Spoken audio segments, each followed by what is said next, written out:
All right. Well, hello, everyone. Welcome. Jared and Raymond have been on my channel before. For those of you who don't know, I don't think anybody would know. We used to have a podcast together, the Front Porch Philosophers. It's probably still up somewhere, I think. It's still We on YouTube. It is still on YouTube. Okay, Yeah. cool. Nowhere So else. It's still on YouTube. we've got a couple of episodes banked on that, but Jared and Raymond have been on my YouTube channel before. We wanted to get back together, and the idea was, I guess, kind of like a book study type of situation, book philosophy, book club. We were having a chat, and we wanted to go through the kind of major works of philosophers that we are connected to in some way, shape, or form. So we're going to start off the first two episodes of this series by going through Wittgenstein, starting off with the Tractatus, which is what we're going to cover today. And then I'm going to, before we get into that, let me turn it over to Raymond and Jared. If y'all could just tell everybody kind of what philosophers you want to talk about, what major works you had in mind, just to give people a sense of the series we have planned. I guess we could start there. Raymond, take it away. Yeah. Yeah. Yeah. So traditionally, in my career, in my life, big affinity for a lot of modern thinkers, German idealist, Enlightenment thinkers. I came upon Wittgenstein, in grad work. We had a lot of analytic philosophers. Obviously, we're in America, so there's a lot of analytic philosophers. We'll talk a little bit about that.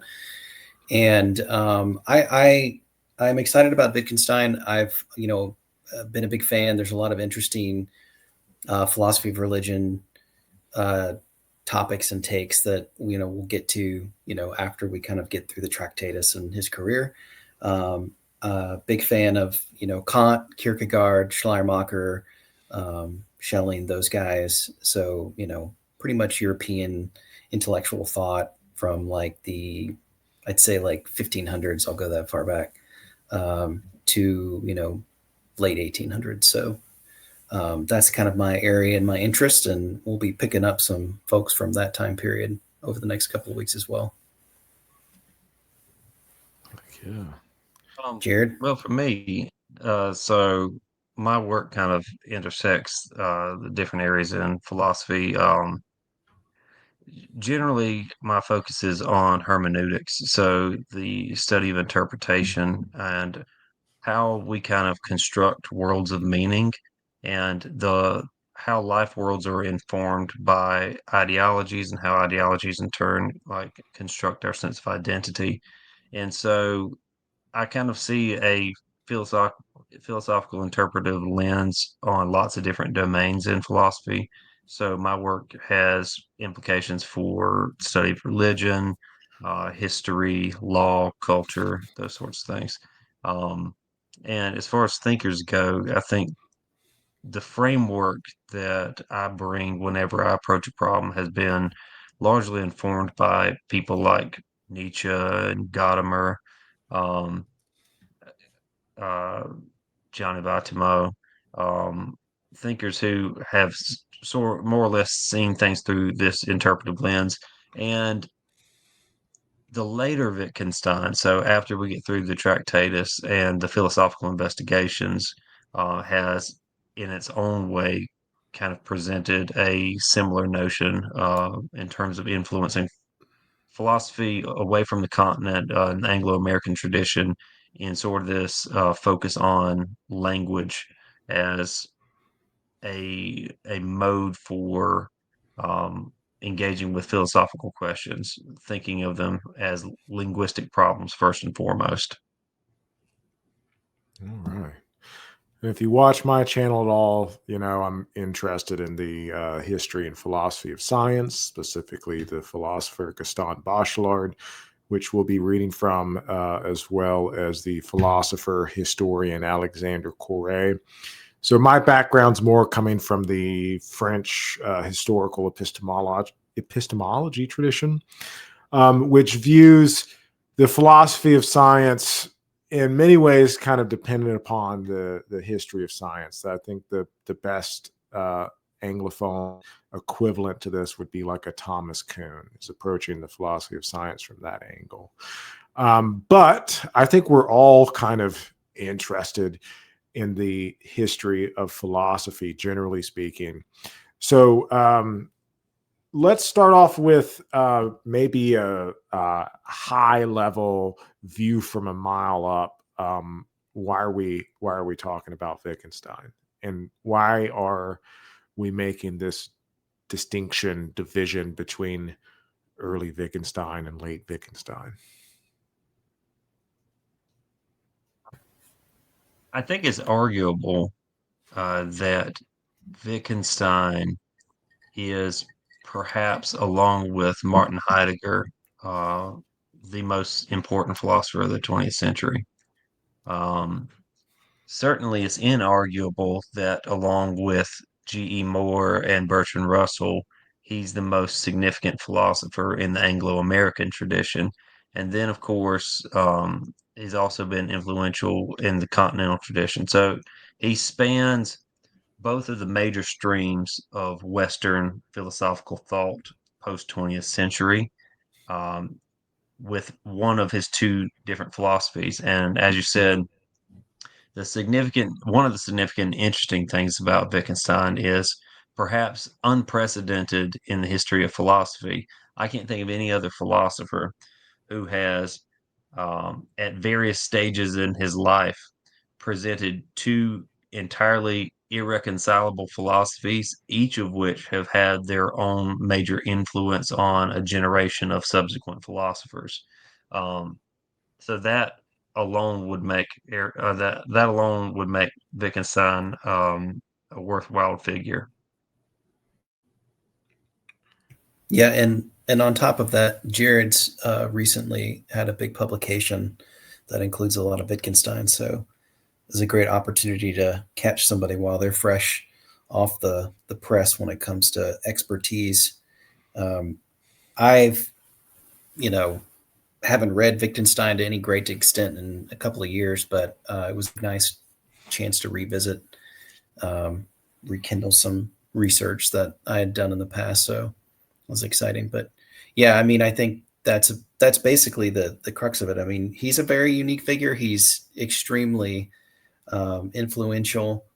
Um, the two books that he wrote, I mean, are both in their own right sort of masterpieces, and he had such a pivotal impact on two of the two biggest traditions in the European sort of Western Anglo-American intellectual traditions. So the analytic philosophers and the continental philosophers. So for my part, the Tractatus is an interesting piece. I have a lot of strong opinions about it, and obviously, as Jared mentioned, philosophical investigations tends to step into a sort of a different domain, a different direction, which is where I find myself more interested in Wittgenstein. But yeah, I mean, where do we want to, Mike? Where do you want to? What do you want to dig in with the Tractatus? Where would be a logical starting point? I don't know if I want to get too Well, into the weeds with the history, but if Jared, you want to set some context up to why he wrote it and kind of what the book is like, because it's a very unique and unusual text for modern readers. Maybe not for philosophy people who've read classical, text and stuff, but it's a different format, a different approach, and very sort of pointed to so pointed in the way that he structures his discussion and writes it up that it's almost too simplistic or too difficult sometimes to piece together unless you really sit with things. So well, I would caution that yes, I wrote a section of a work on Wittgenstein, but that's not actually part of the thing that's being published right now. It's something I've actually got to go back and clean up. So it's been a minute since I've really looked at Wittgenstein myself. That said, Wittgenstein, I think that we should probably say something about the person before we get into the work, because I mean, Wittgenstein comes from an aristocratic background. His father was one of the wealthiest steel magnates in Europe, and so his family was maybe the second richest family in all of Europe, in all of Austria at least, prior to the Second World War. Um, he he grew up very affluent. He was one of many children. I can't remember the exact number, but he had lots of It's siblings. 9. They were Really? all, was it nine? Yeah. Yeah. Uh, and the family was well connected, not just like politically, but also culturally. So, like, they were friends with like Gustav Mahler. They were friends with the painter Klimt, who painted Wittgenstein's sister a couple of times. Um, so they were, Wittgenstein himself had perfect pitch. Um, he had a real sense of mathematics. So these were highly cultured people, well educated. They were initially educated at home, and then later on, Wittgenstein showed a real interest in aeronautics and engineering. So this was right around the time, the airplane had not been invented much before this. And so his initial interests were in going into aeronautics. And for this, he went to study in Manchester, in England, um, to study engineering, where he like created some inventions of his own. But he got during this period interested in foundational questions in mathematics, philosophical questions really about mathematics. It's where he discovered the work of Frege uh, and Russell. And he initially went back to try and study mathematics with Frege, but for reasons that we don't have to get into right now, having to do with kind of a hiccup in the development of Frege's work. Frege encouraged him to go to Cambridge and study with Russell. And so Wittgenstein just showed up unannounced one day at his office. Um, he was an odd guy for lots of reasons. Had a real like intense personality, kind of eschewed a lot of social conventions. He was real fastidious about certain things, and that really shows up, especially in the way that the Tractatus is written. Um, he had a keen interest in kind of, uh,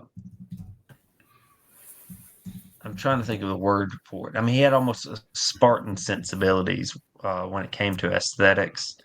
He liked clean lines. He didn't like uh, clutter of any kind, and that was true of prose as much as it was of architecture or anything else. And so, as you read the Tractatus, it reads almost like a logical, like a mathematical theorem is how it presents. You have these initial claims. There's seven of them in the Tractatus, and then they are justified by a number of subclaims throughout. Um, and they have this ethereal quality to them.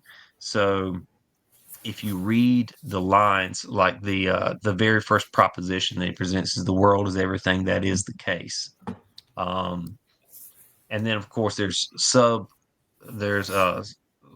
there's sub statements which support that, like the world is a totality of facts, not things. The world is determined by facts, and by these being all the facts.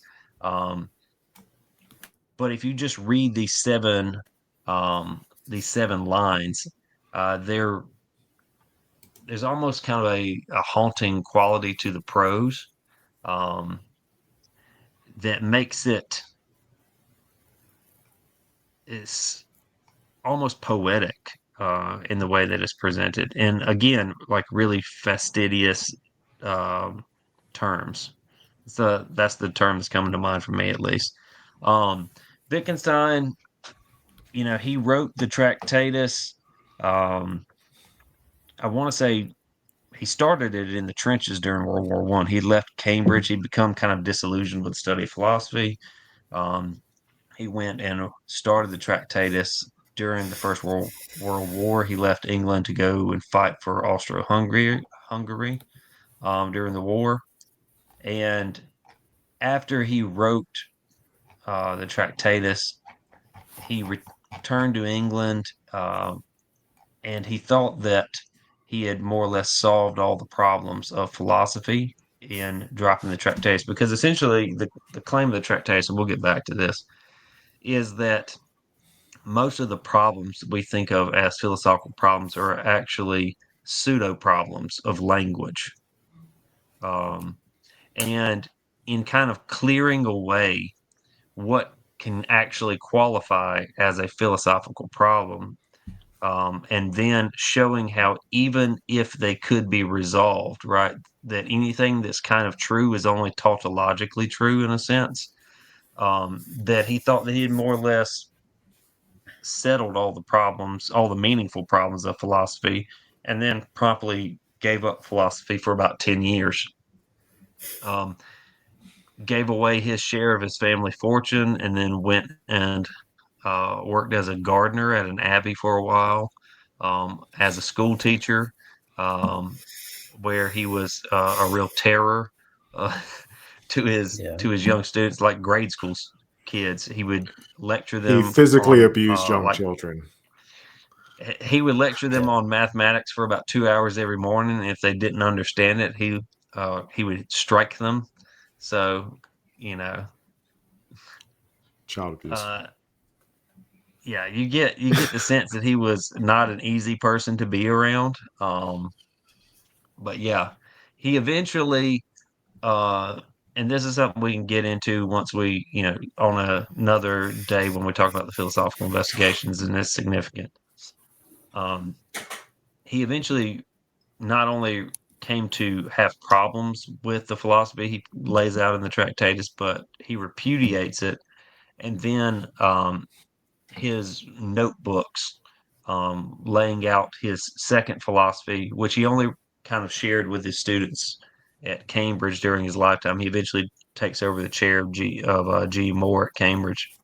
Um, he shares this with his students, and then after his death, people like Elizabeth Anscombe, who was one of his main students, helped to compile his notebooks, arrange them, and that becomes a series of works. The most important of which is the philosophical investigations, which lay out his second philosophy. So I think that gives kind of an overview, like a brief but necessary overview for uh, understanding kind of the context for the Tractatus. Maybe not the philosophical context, but at least Wittgenstein's own context. Hmm. And let me just very quickly mention, because I've not read a lot of Wittgenstein. It's not like on the forefront of my mind or anything like that. But all of the books that we reference here, a lot of the philosophers that we reference here, I'll put the links and resources to that in the description of this video. I'll get Jared and Raymond to help me with that. But the great thing about a lot of the people that we're going to be talking about, including Wittgenstein, is that a lot of these works are freely available online in PDF format. I don't know if you really want to read the Tractatus, but if you, for whatever reason, feel so compelled, I'll link that. It's on Project Gutenberg is what I was sharing.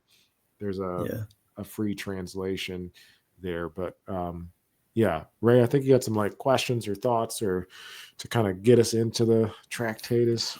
Yeah, I mean, we can maybe come to some determination about how we want to proceed with discussing it. I mean, there's a lot of, you kind of laid out his biography and career pretty nicely, Jared, and then I think we could do one of two things. We can start with the philosophical context that he was in many ways reacting towards, or reacting to, and we can just dive straight into the text and say this is sort of an interpretive way of looking at what he's trying to accomplish. It probably would behoove us to start with maybe the philosophical context, like how does he fit into the time what is he sort of reacting to, whether it's, contemporary thinkers and problems, and or historically. I mean, I know I could speak to, some of the historical considerations that precede him that he's sort of rejecting or speaking Mm, against.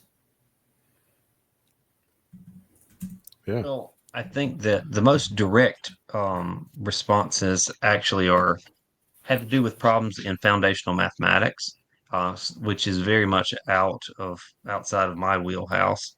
Um, but essentially, as I understand it, which is very limited, let me stress, um, there were there were developments which occurred in kind of fundamental mathematics in particularly the latter half of the 19th century with people like Cantor, or in the early part of the 20th century as well, with people like Cantor, and trying to reconcile mathematics with logic was a project that several thinkers were involved in. This included like Husserl, but most notably Frege. Um, and there were different schools of thought about the relationship between logic and arithmetic in particular. Um, and so Frege was of the opinion that mathematics was perfectly logical. And part of the problem with language that was starting to emerge was the was trying to figure out how we could represent the world in an epistemological sense, how we could represent the world more accurately. So this is kind of the tail end of the whole movement of modernity, where modernity kind of reduces all of philosophy to epistemology, and then epistemology gets turned into, gets turned into the physical sciences. And as the physical sciences become more and more abstractly mathematical, then philosophy starts to make that same trend, right? So everything starts to get kind of reduced to mathematics and logic. And so this is kind of the apotheosis of that, or the tail end of this entire movement. Um, and so Russell and Whitehead and Frege are attempting to create kind of an ideal language which mirrors mathematics and is perfectly logical, such that the propositions which can be presented in an ideal language will be true kind of by definition, right? Or this the most accurate way to represent epistemological claims without kind of the vagaries of ordinary language. Um, Assuming that that's a fair reconstruction, again, not really my area, but that's, as I understand it, the project that was going on. Now, Frege had written, what was Frege's work? The Grundrisse, I think, was Frege's big work. You can correct me if I'm wrong. He had initially planned 3 volumes of a major work, and kind of just as the second volume was going to the presses, Russell had recognized a series of problems with how Frege was presenting his logicism. Um, this eventually became such an insurmountable problem that Frege chose not to publish the third volume. Um, and in the Principia Mathematica, which is Whitehead and Russell's big work on the philosophy of mathematics, they try to resolve some of the inconsistencies in Frege's approach. Um, and this is all happening right around the time that Wittgenstein goes to see Frege. And this is the reason why Frege tells Wittgenstein that he should probably go and study with Russell, because this is kind of right in the moment in which Russell is shaking his confidence about the project of logicism. Um, and so he goes and sees Russell, and Russell and Whitehead, they finish this big work, the Principia, which um, again is trying to present this sort of idealized the ideal language philosophy, relating it to logic and mathematics, and then overall connected to Russell's understanding of epistemology in this kind of modern framing. These are the foundational texts of what will eventually become analytic philosophy. So, analytic philosophy, the major figures, the kind of foundational figures are Russell, G.E. Moore, Wittgenstein, and to a lesser extent, Whitehead with his relationship with Russell. But Whitehead is kind of this other, he has this sort of ethereal process the philosophy, which influences some religious thinkers, but otherwise, Whitehead is only significant to analytic philosophy to the extent to which he works with Russell. Um, but the next generation of people who will kind of build on the foundation of analytic philosophy are the logical positivists, or sometimes referred to as logical empiricists. So these are the people that are influenced by the Principia, Moore's ethics in particular. So his approach to ethics, and then of course the Tractatus is the Bible for these guys. Even though arguably um, Wittgenstein certainly didn't think that they understood the point of his work.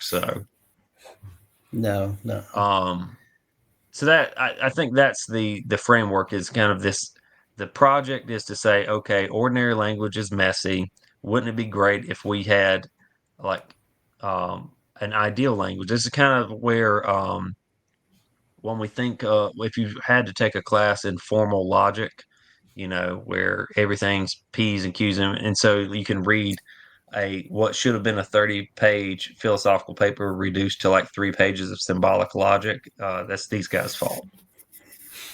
Yeah. And That's I'll add a little bit of from the other angle of this, because I think that there's like some implications with especially with regards to continental philosophy and traditions of metaphysics. Um, the starting point of the Tractatus, he quickly jumps into this discussion about facts.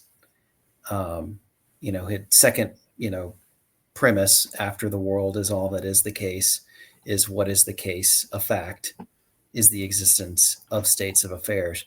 And this is a really good use of the word fact, because it's sort of in distinction, contradistinction to more traditional metaphysics, where we sort of begin with things and objects, and we look at language as something that is modeled to correspond. And so we have like all the different grammatical structures of language that apply to how we interpret the world, but we kind of always have this understanding of the relationship in philosophy between mind and world. So there's this sense in which whether you're a realist or an idealist, you're sort of reflecting on this distinction between mind and world, and the implications of that. So the idea that in the Tractatus we're starting with something called the world is all that is the case, and the case is a fact,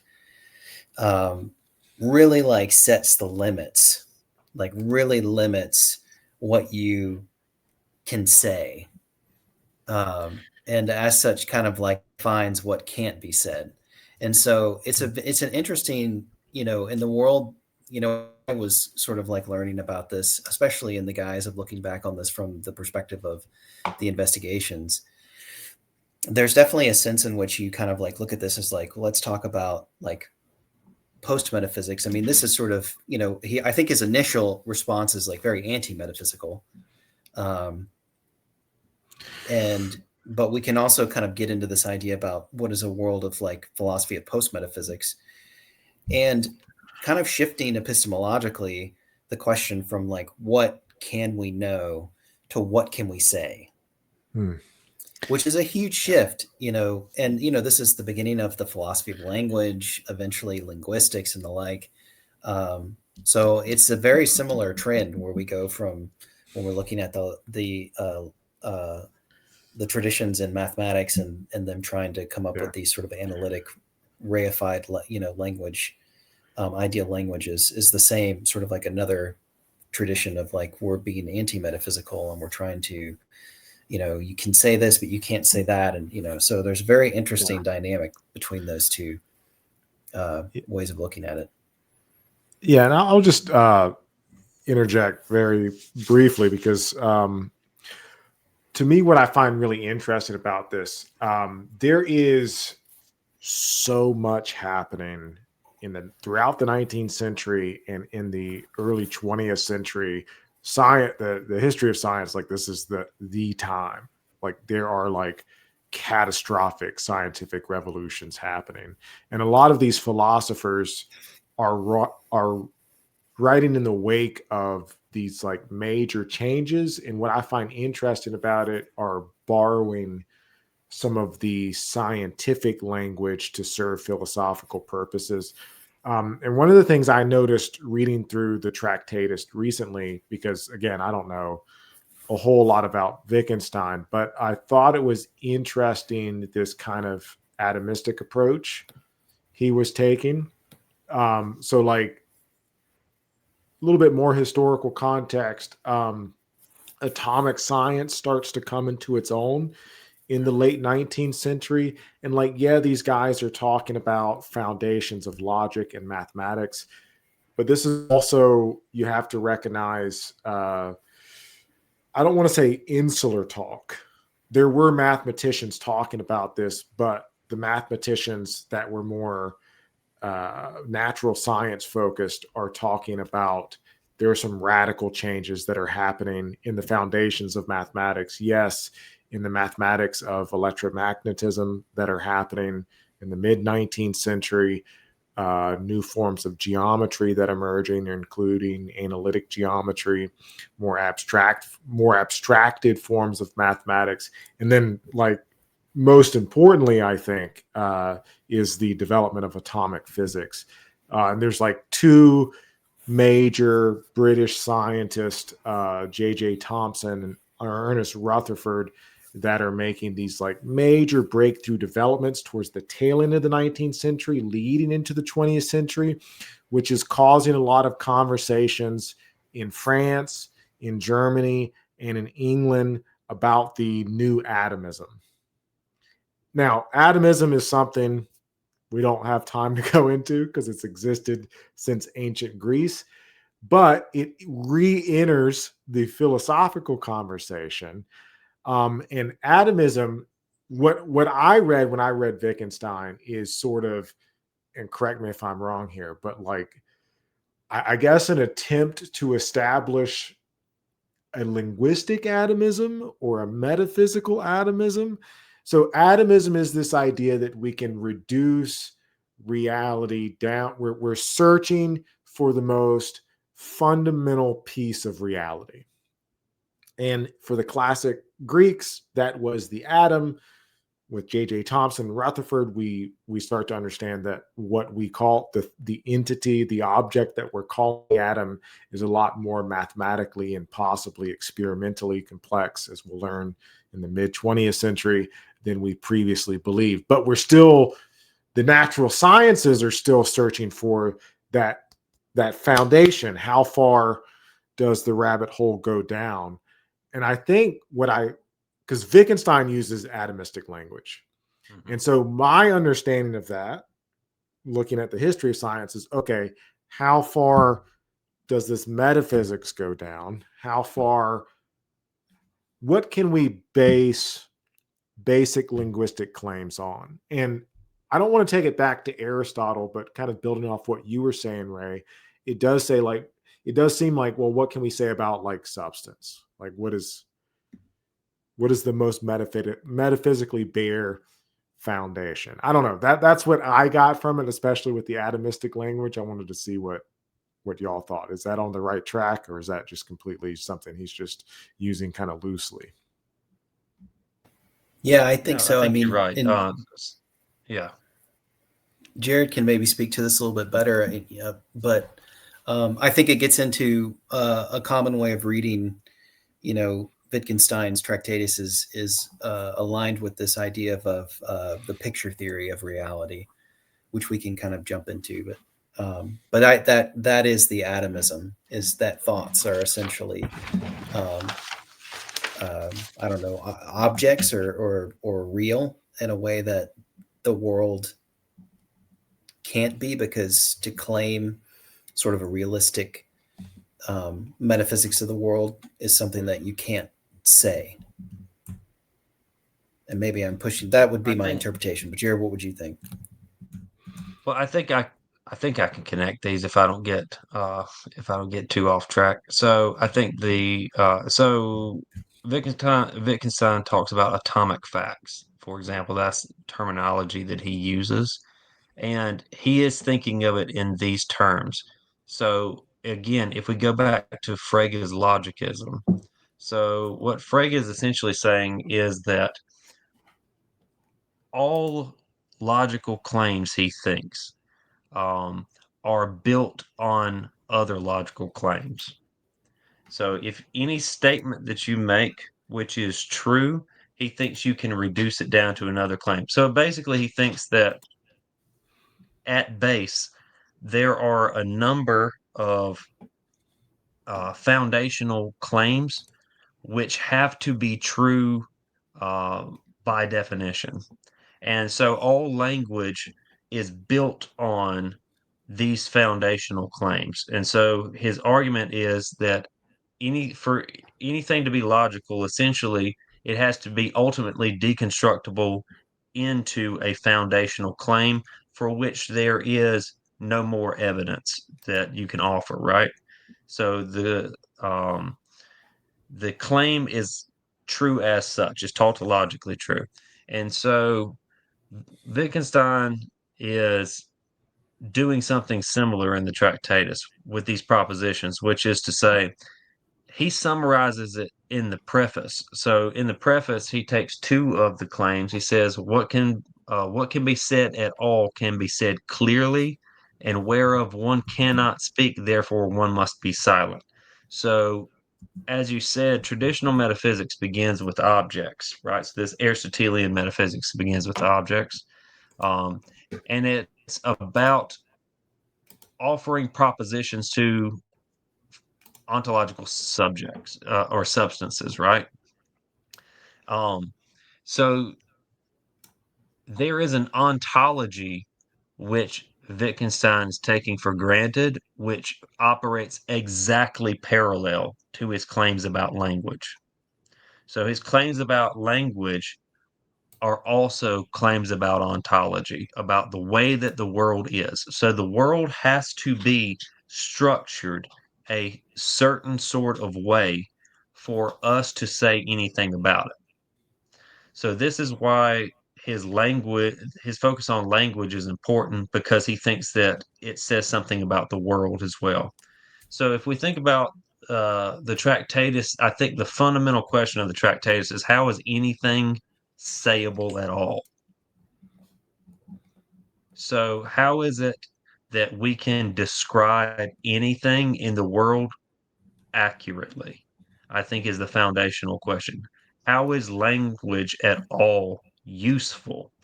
And for us to presume that language is at all useful, then that means that the world has to be structured a certain way. So that's the beginning. So if the world is knowable and describable according to language, at least parts of the world are, what would it mean for the world to be structured in that way?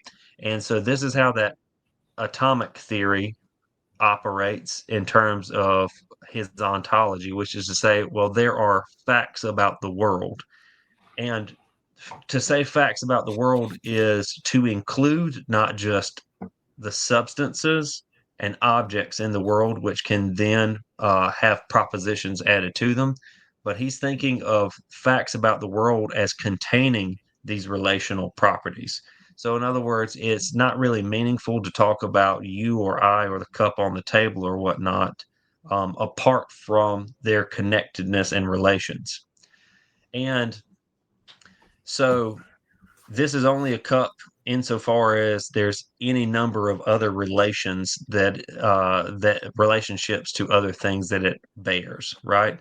And to pick out any sort of fact about a cup is also to kind of pull on that world, right? So that's why he says that the world is the totality of all the facts which can be said about it. Mm. And anything which cannot be in principle a fact is outside of the world and thus not really describable. We're doing something with language, but it's not the truth function of language because it's not describing the way that the world could potentially be. Now, the interesting thing I think about the Tractatus, though, is well, one of the many interesting things is that Wittgenstein does not think that there is any way that we can discern which states of affairs in the world are actually run parallel to language. That's not the term I'm trying to think of. Are coincidental or coincide with Correspond. language. So, yeah, correspond. Yeah. So this gets at Ray your picture theory that you bring up. So Wittgenstein, or at least the story goes that Wittgenstein heard about a case in a French court where it was a traffic accident, and basically to describe the events of the traffic accident, the um, the members of the court utilized like little toy cars, right, to kind of show where everything's were in relation to the event. And this was kind of like a eureka moment, like a have it moment for Wittgenstein, which is to say that's what language is. Language is representing states of affairs in the world, and there's any number of ways in which they could be potentially true in their representation. But what truth is when our structures of language accurately mirror states of affairs in the world. The problem is we can't actually know when that is the case. He just thinks that it has to be the case that some of our mirroring is accurate and most of our mirroring is not. And so we can kind of say that there's three different lanes that things can be potentially true, true, so true or false, right? And things can either be potentially true and thus true, potentially false and false, or they can be kind of just um, other things which language is not. Can I jump in Um, real quick? Sorry. yeah, please Hold do. that thought, Jared. I'm spiraling. No. I want to jump in here You real weren't quick spiraling. because it just occurred. And I'm probably pushing this too hard, but this is what stood out to me the most because what I think is interesting about this, you brought up the fact that Wittgenstein believes that uh, facts get their meaning. I don't know how you said something about facts and their relational properties. Can you re-say what you said there?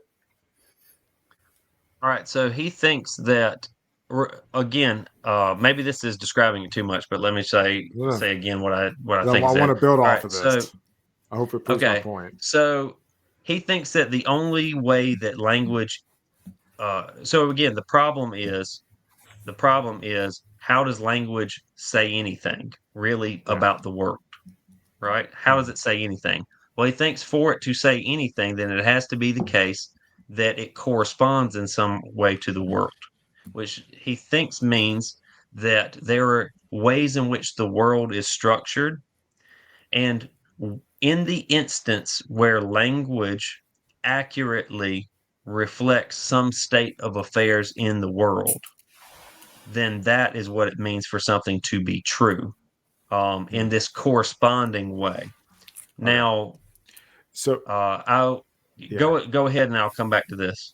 So the reason why I brought that up, and I don't know if I'm reading too much into it, but going back to him drawing upon the atomistic tradition, the reason why that specifically stood out to me is because with this shift in atomism, right, the ancient Greeks conceived of the atom as these uh, material points that comprised of reality. If you look back at people like Lucretius said the only thing that exists are atoms in the void.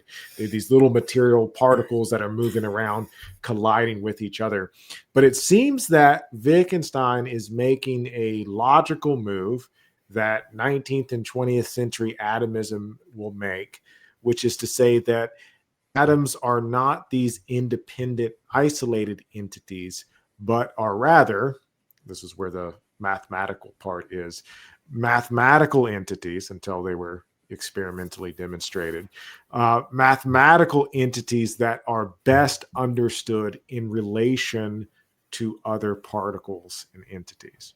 So Yeah. I don't know if that's intentional on Wittgenstein's part, but it seems intentional in terms of borrowing that type of like rational, the type of rationality. I'm borrowing heavily from my French background there, but that's what Yeah. the French philosophers of science would say. Yeah.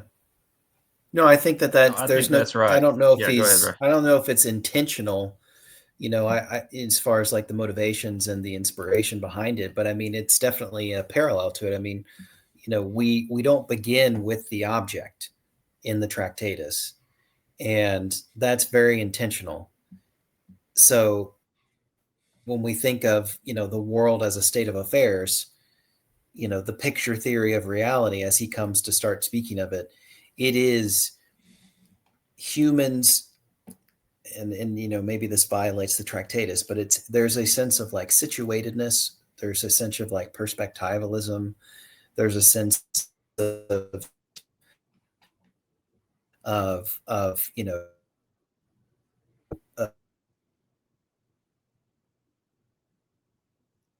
Oh, did we lose Ray? Losing you a bit, Ray.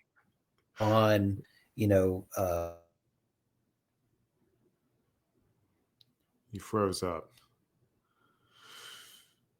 objects All out right, there Coach that we Ray. can speak to. Did I cut out for a sec? You You froze up. I did. think we lost about last probably 20 seconds or so of that. But you're back now. Okay. So No. So I was just saying, it is an intentional move, to start with the world. RIP Ray's internet connection.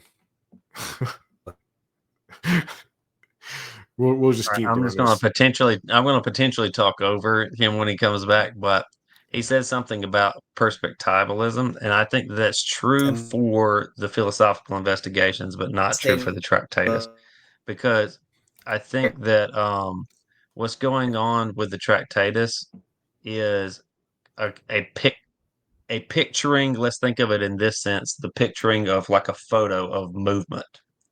All right, so you have activity in the world and you take a snapshot, and that snapshot is true of that instant, right? But it doesn't fully capture all of the relations. It's kind of a fact, a moment pulled out of time, right? And it's representing that moment. Um, and I think that that is more or less what he's thinking of as a fact. Now, if you could, as it were, have a photo of every instant, right? Of From every angle, then you could potentially reconstruct the world and its relations, right?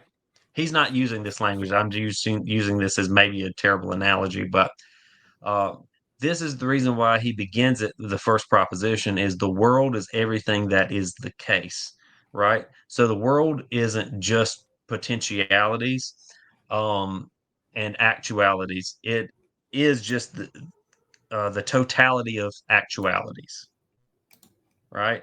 And so are a facts are um, these instances that can be pulled out of the totality, such that if you were to reconstruct all of the facts, then you would have everything which is the case and everything's sayable about about the world and its relations, meaningfully sayable about the world and its relations. That's the totality he's thinking of.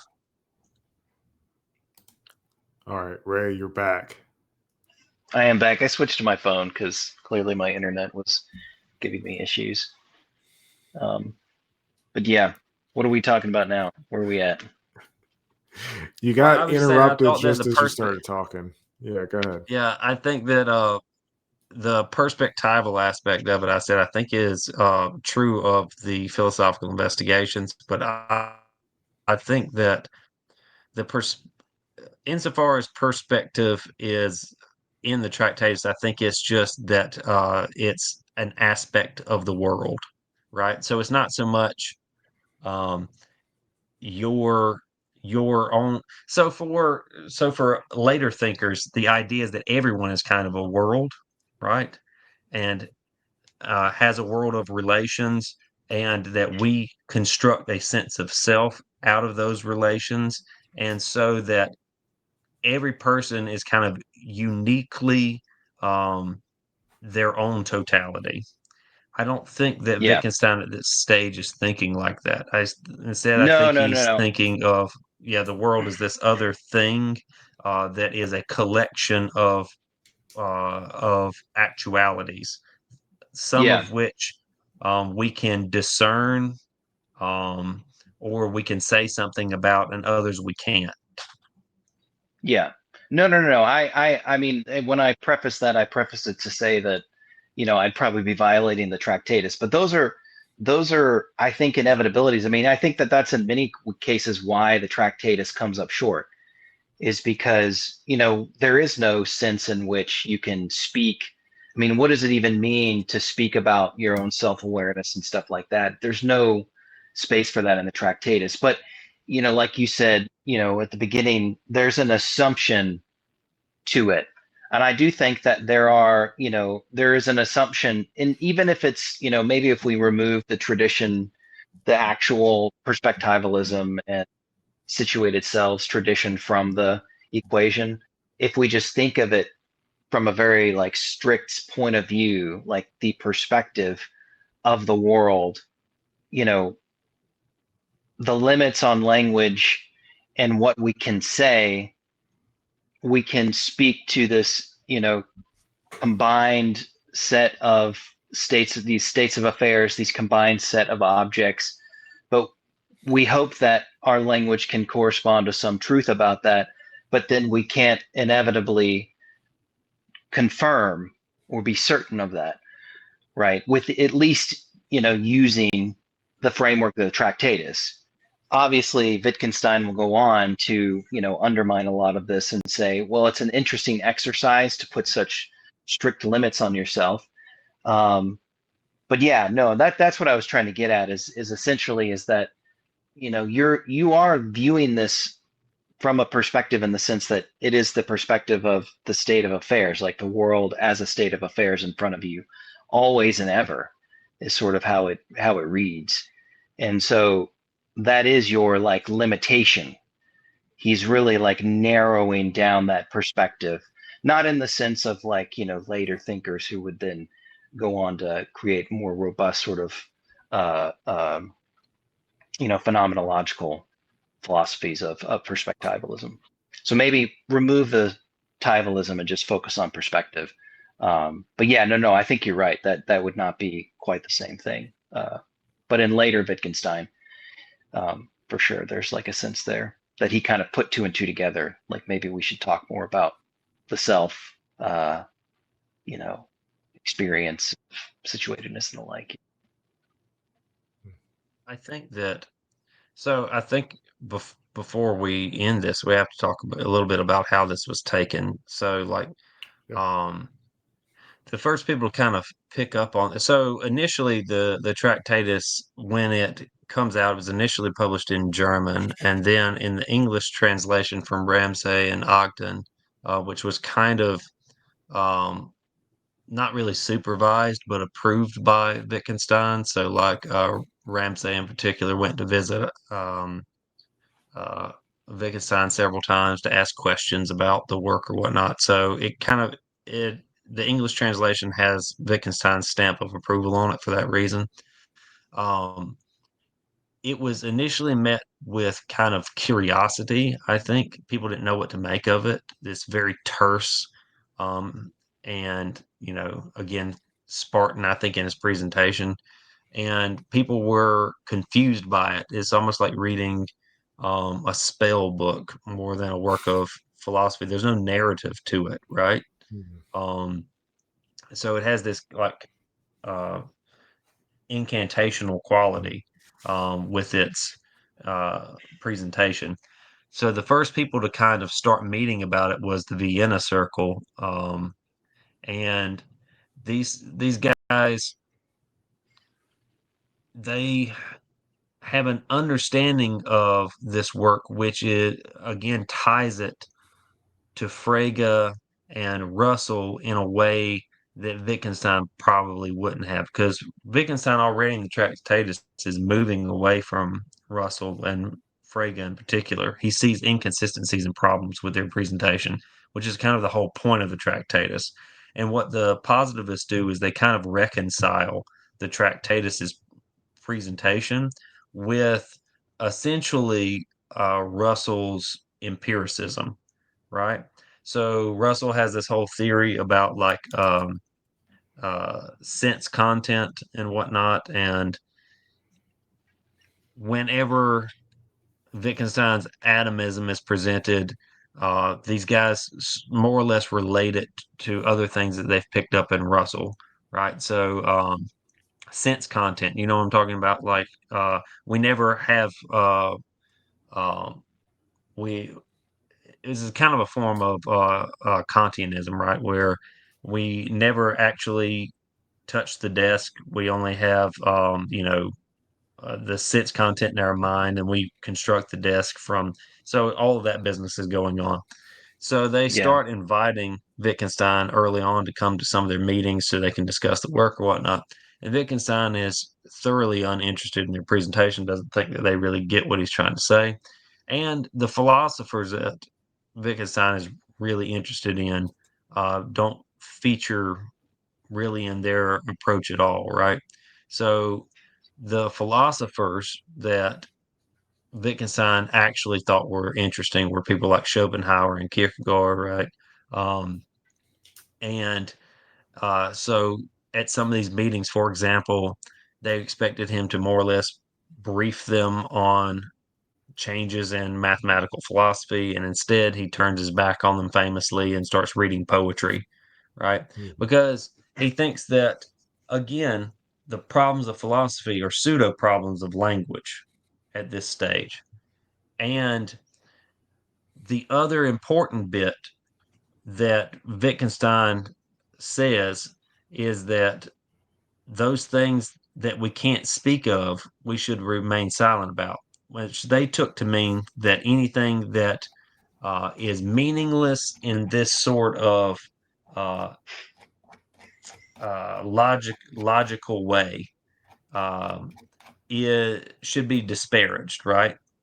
So ethical claims, aesthetic claims, religious claims, um, works of fiction and poetry or whatnot, these are um, less important than the sort of like clear and distinct ideas which can be verified, right? So the verification principle comes important, right, for these guys. And that's just not what Wittgenstein was about. He thought that the most meaningful things, right, the what we're how we're supposed to live our lives are just not these sort of logical quandaries, right? It doesn't mean that they're meaningless. It just means that philosophy has nothing to say, he thinks at this stage, to these actual important questions of life. And so if the sayable is this sort of logical reconstruction that mirrors the world in a certain way, if that's what it means for things to be sayable, then the things which are unsayable we should pass over in silence, right? That means that philosophy has nothing meaningful to say about these things. But that doesn't mean that they're not important to life. And I think that that's of all of the misunderstandings that the logical empiricists, logical positivists have potentially for the Tractatus, I think that they miss the, the the importance of the closing argument, right? Because this is the second part of the proposition that he gives in the preface for understanding the entire work, right? And it's the final kind of enigmatic statement that he leaves the Tractatus on, that you there are certain things which are not sayable in this sort of schema of logic. And what he leaves Yeah. unsaid is that that doesn't mean that they're not meaningful to our lives. It just means that they're not philosophical problems in the way that he is presenting it.